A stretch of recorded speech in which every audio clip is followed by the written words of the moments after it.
Hi friends, ఈరోజు నేను టమాటా పచ్చడి చేస్తున్నాను. ఇది చాలా ఈజీ అండి. నేను టమాటా పచ్చడి కోసం ఒక 4 టమాటాలు తీసుకొని ఇలా చిన్న చిన్న ముక్కలుగా కట్ చేసుకున్నాను. ఒక మిక్సీ జార్లో ఈ టమాటా ముక్కలన్నీ వేసుకున్నాను.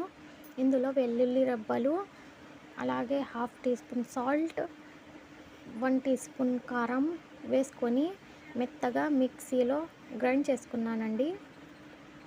అలాగే హీట్ అయిన ఆయిల్లో మినపప్పు, జీలకర్ర, కరివేపాకు వేసుకొని ఇలా కలుపుకోవాలండి.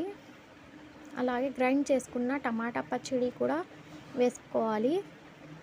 ఇలా వేసుకొని సిమ్ ఫ్లేమ్లోనే పెట్టుకొని ఒక 5 మినిట్స్ ఇలాగే కలుపుతూ ఉండాలండి. మన టమాటా పచ్చడి అయితే దగ్గర అయిపోయింది చూడండి.